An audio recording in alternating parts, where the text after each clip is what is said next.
these entities, quote, possess these bloodlines and take over their mental and emotional, therefore, their actions, their processes.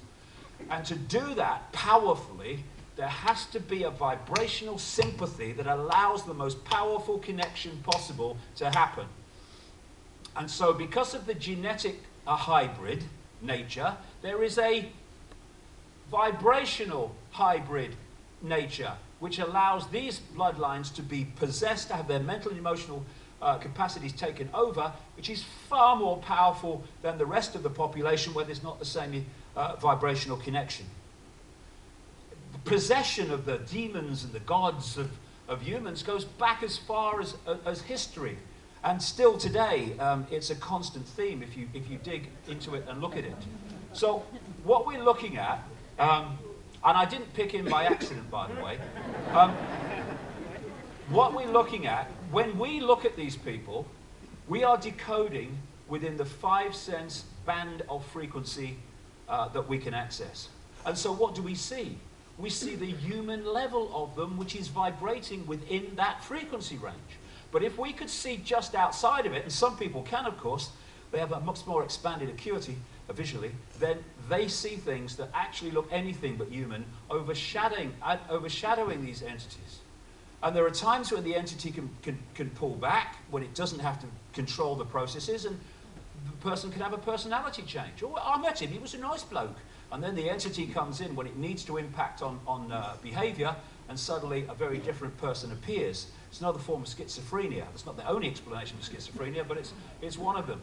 So what you're looking at are people who are human on the level that we decode reality through the body computer, but that which is controlling them are not human. I've talked to psychics all over the world. Like I said, in 51 countries that are researching this now, and a number have told me how they see like reptilian ethereal entities, not solid, ethereal entities, and they connect into people in these lower 2 chakra points. And most of the time they're powerful people or people of influence, but not always, nothing like always. Now when you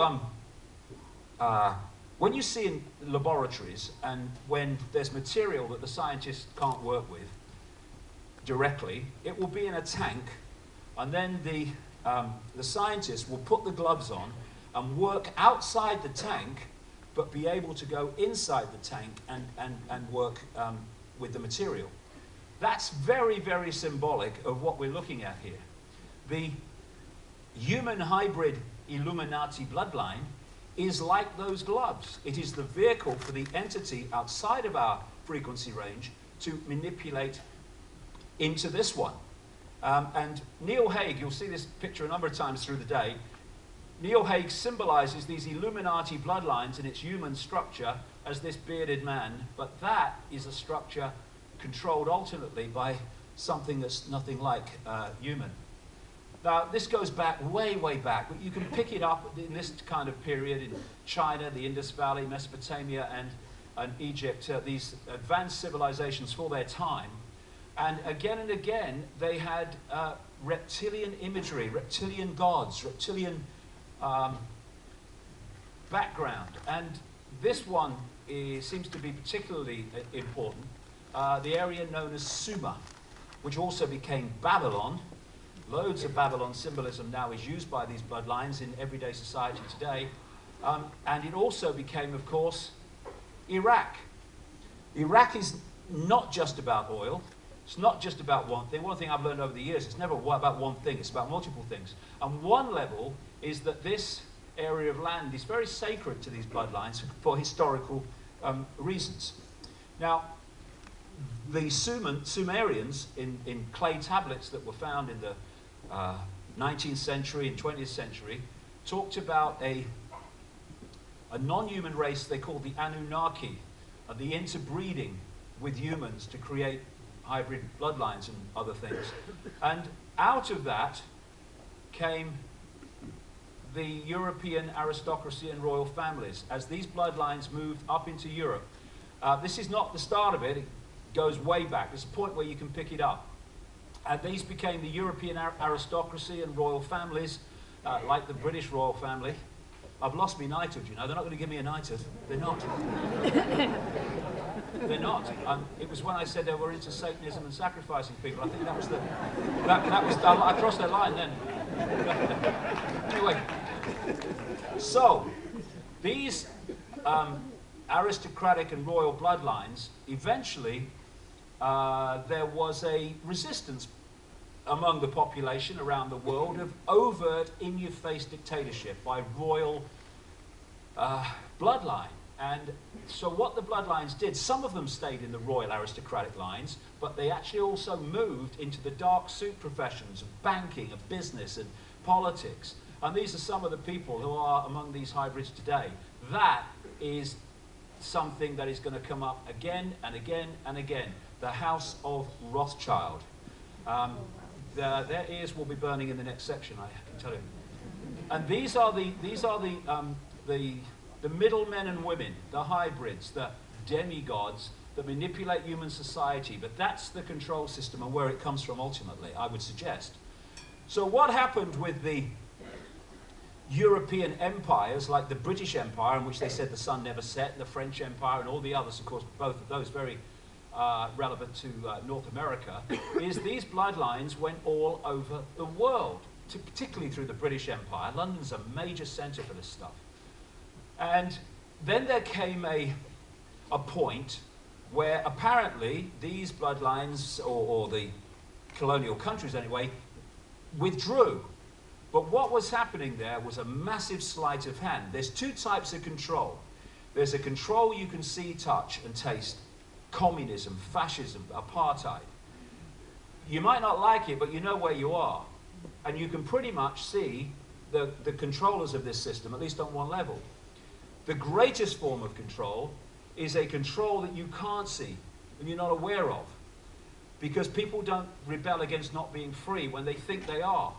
And what we had in America, in Canada, in Australia, and all these former British colonies, etc., was a changeover at the point of independence from overt control by the British and the French, etc., to covert control.